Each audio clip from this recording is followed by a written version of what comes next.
My name is Danielle, and I am a reference librarian here at Windsor Public Library. I'm also in charge of adult programming. So I am Frank Angelo. I work in the Information Technology Department here in town.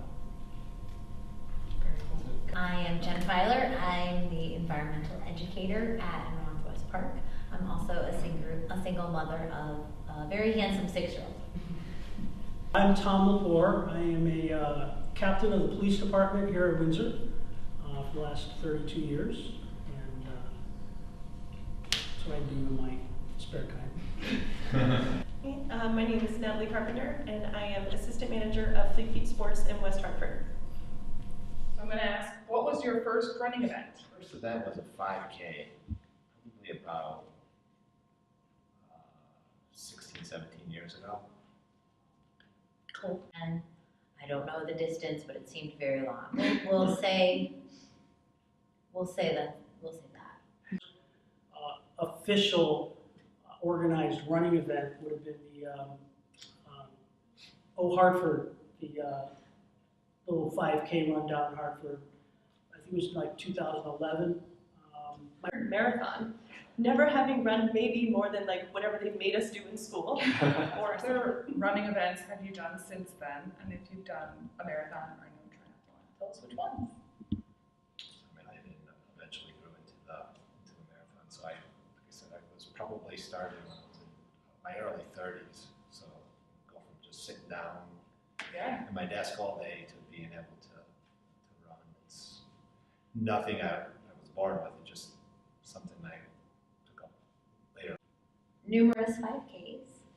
I've run 12 half marathons, 3 Tough Mudders, 2 Spartan Supers, 7 overnight Ragnar relay races. Those are my ultimate favorite. 200 miles with a team of 12 people. Beautiful scenery, absolutely amazing. And 1 full marathon, and that was in 2013. Huge sprint triathlons. They're the shortest distance triathlon you can do. A sprint is around 800 yards of swimming. Then you do approximately 12 miles of biking, and then a 5K, 3.2. 3.1. 9 standalone marathons. I did the Louisville, Kentucky Ironman back in 2011. That was my next challenge.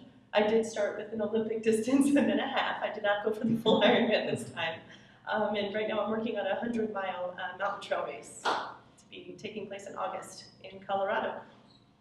And actually speaks to some of what you've talked about. What has your training program been? I guess, especially for some. The Couch to 5K app, because it was super simple for me to even use with him, because it would tell us what to do. Just, now we're just going to walk fast, now we're going to jog. So it was just a really good way to slow him down from sprinting, and then so it was a really good app, great way to start training. I used one, it's called Endurance Nation, and you can get these online. There's some free ones available, there's some you pay for.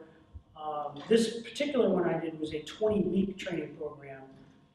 Week 1, and it gives you everything you need to do. I mean, Monday through Sunday, every day what you're supposed to do, how many hours, et cetera, et cetera. Like, week 1, Monday you swim an hour, you run for 45 minutes, and then on Saturday you might bike for 2.5 hours. And to give you a little contrast, week 15, on Saturday you're biking for 6 hours and you're running an hour, and then on Sunday you're biking for 1 hour and 30 minutes, and so you're just building up your tolerances and your time on the bike and your endurance. So these are the plans that are available.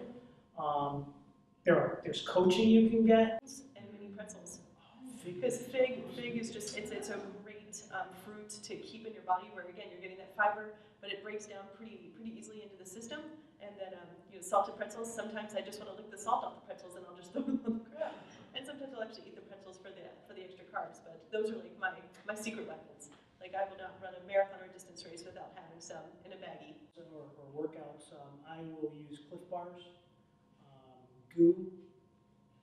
It's a packet of goo, and it tastes like, they have all different flavors. They have mocha, they have fruity kind, They're packed with caffeine and all kinds of sugary goodness. They're wonderful. They're great for a really quick pick-me-up. Because you pop a goo and it assimilates very quickly when you drink water. On a long race like Ironman, you don't want to do too many. You're doing those the entire event, but you also need some solid food in you. That's why the Cliff Bars come in really handy and all that. Because let's face it, 15 hours of goo and days later you're paying for it. To drink, I water mostly for the shorter. Thing that I've done, I can't remember the names. I've been trying to think of them while I'm sitting here. Could have been prevented by continuing to stretch into foam roll. When I foam roll after a run, it's a game changer. It hurts so good because it hurts like you when you're stretching and you're foam rolling. Because it's definitely been like my knees, definitely my glutes. I've had all different types of things that could have been prevented if I had stretched better. But you're done, and you're like, all right, I'm done with my run. Now I gotta hurry up and get in the shower because the day is continuing to go. So it's just making sure that you come up with a routine when you're stretching when you're done. Sometimes I think that's like the most important part is making sure that I do it properly. Especially if you go for a shoe, at least what we carry at Fleet Feet, we only carry high-end sort of run specialty shoes. So you can fit, for a good quality shoe that's going to last you for the typical range of about 400 to 600 miles, and I'll put that in a minute. Average is about 120 right now. Probably about 10 years ago it would be about 100, but of course like just the cost kind of goes up. So right now it's about 120. If you want to get into fancier shoes, something with just like extra cushioning or a different like dynamic new type of cushioning system, or like the Newtons, if you've ever heard of those, which have like sort of like lugs right here under your midfoot because it's a shoe built to help you become more of what's called a midfoot runner rather than landing on your heel and moving forward. Those you can expect to get closer to that 200 mark, but that's just because they're either really innovative or you're just getting more shoes, so you're going to get like 800 to 1,000 miles out of them. So we're constantly going forward. You run, you go forward. You bike, you go forward.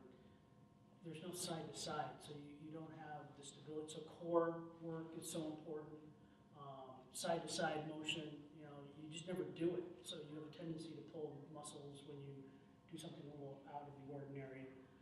I've had Achilles issues. I'll be running along, no problem whatsoever. Last year, before Ironman, about a month out, all of a sudden I developed a calf issue in my Achilles. I'm like, you've got to be kidding me. Where did this come from? I was running one day and just went. I was nice and warmed up, I had stretched, and just, you just never know. So, they just happen. But stretching is the key. I agree. Everything revolves around sit down too much during the day. Being in technology, I'm in the basement of the town hall for 9 hours a day. I'm in the car, I'm driving. So just sitting down all the time really screws up my muscles, my nerves, everything. So because of that, I try to stand up as much as I can. But I've had sciatic nerve issues, lower back issues, hamstring issues, Achilles issues, calf issues. This gets back to why I stretch out so much, because as long as I stretch out and stand at least every hour or so at work, it really helped me.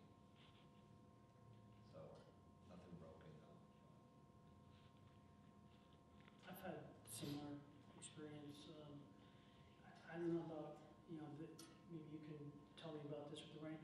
Running and biking is just, it's a forward motion. strengthening the hip flexors, like there are two even simple exercises you can do at home that just to help build those, what we call those counterbalancing running muscles, and just to build up the hips and the glutes, because if your glutes aren't firing when you run, then it's going to put more strain on the hips, and if the hips aren't built for it, it's going to go down your IT band to your knees next. And so everything's connected. Do a triathlon, be like, okay, I'm going to get to the pool 2 days this week, even if you only swim 10 laps. It's like, just getting your body like consistently moving in that direction. And then, so training around to stretch those limits until you put yourself past what you think you can do. You'd be amazed. Mind over matter.